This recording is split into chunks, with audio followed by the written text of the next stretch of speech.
Bismillahirrahmanirrahim. Assalamualaikum warahmatullahi wabarakatuh. Sobat kreatif dimanapun Anda berada, kembali kali ini Samudra Kreatif menghadirkan sebuah kisah lucu dari seorang Abu Nawas.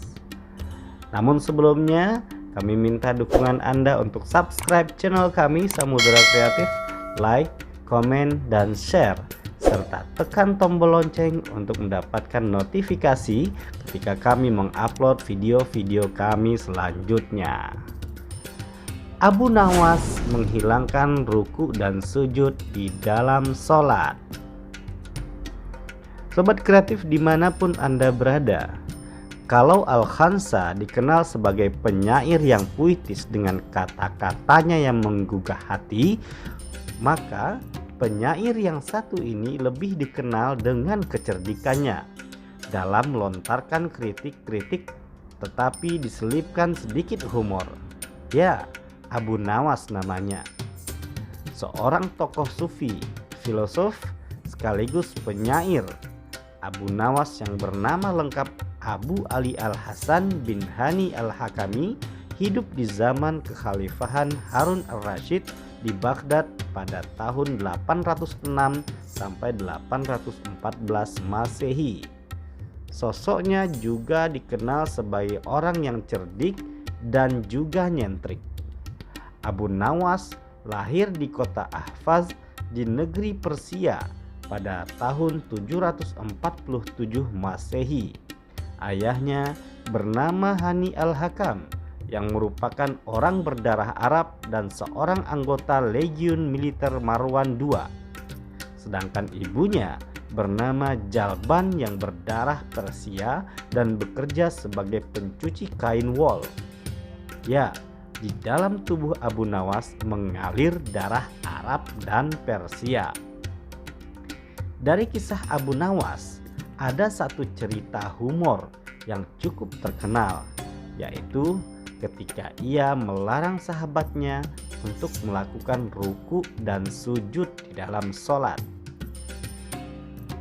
Khalifah Harun Ar-Rasyid yang merupakan sahabat dari Abu Nawas merasa jengkel dan marah dengan pernyataan yang dilontarkan oleh karibnya. Kejengkelan itu bertambah saat Abu Nawas juga mengatakan kalau dirinya adalah khalifah yang suka fitnah. Mengetahui hal itu, Harun Ar-Rasyid marah besar dan akan menghukum Abu Nawas dengan memancungnya karena telah melanggar syariat Islam sekaligus menyebarkan berita yang tidak benar. Hingga suatu ketika Abu Nawas menghadap Harun Ar-Rasyid.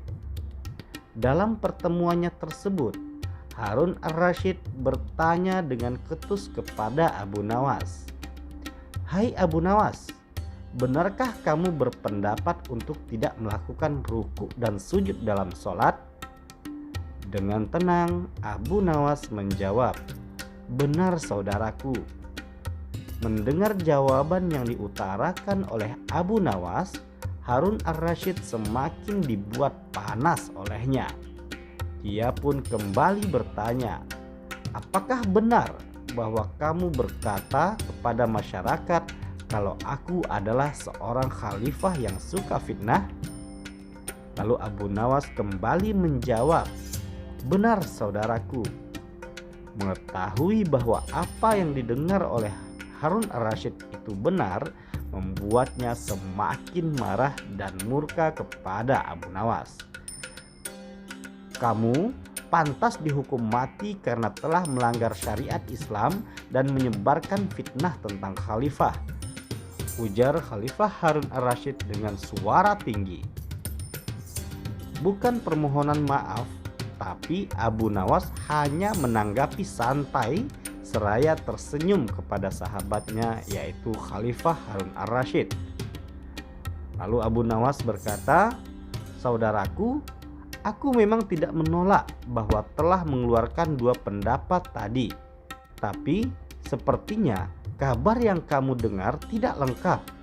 Kata-kataku dipelintir, dijagal seolah-olah aku berkata salah." Dengan ketus, Khalifah Harun Ar-Rasyid berkata, Apa maksudmu? Jangan membela diri. Kau telah mengaku dan mengatakan bahwa kabar itu benar." Abu Nawas yang sedang berhadapan dengan Harun al-Rasyid sambil duduk lantas berdiri dan menjelaskan dengan tenang apa yang sebenarnya terjadi. "Saudaraku, aku memang berkata ruku dan sujud tidak perlu dalam sholat. Tapi dalam sholat apa? Waktu itu aku menjelaskan tata cara sholat jenazah yang memang tidak perlu ruku dan sujud." Abu Nawas menjelaskan kepada Khalifah Harun al-Rasyid. "Lalu soal aku yang difitnah?" tanya Khalifah Harun al-Rasyid.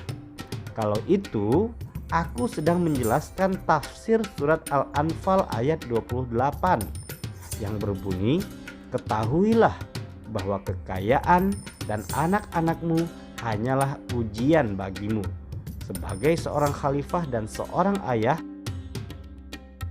Anda sangat menyukai kekayaan dan anak-anak. Berarti Anda suka fitnah atau ujian?" jawab Abu Nawas dengan senyuman. Khalifah Harun al-Rasyid pun tertunduk malu setelah mendengarkan penjelasan Abu Nawas. Sekaligus apa yang dijelaskannya soal fitnah itu adalah bentuk sindiran buat khalifah yang terlalu larut dalam kesenangan. Berita-berita tidak benar tersebut rupanya datang dari para pembantu-pembantu Khalifah Harun al-Rasyid yang merasa tidak senang melihat kedekatan baginda dengan Abu Nawas. Maka berita hoaks itu pun menyulut kemarahan Khalifah Harun al-Rasyid.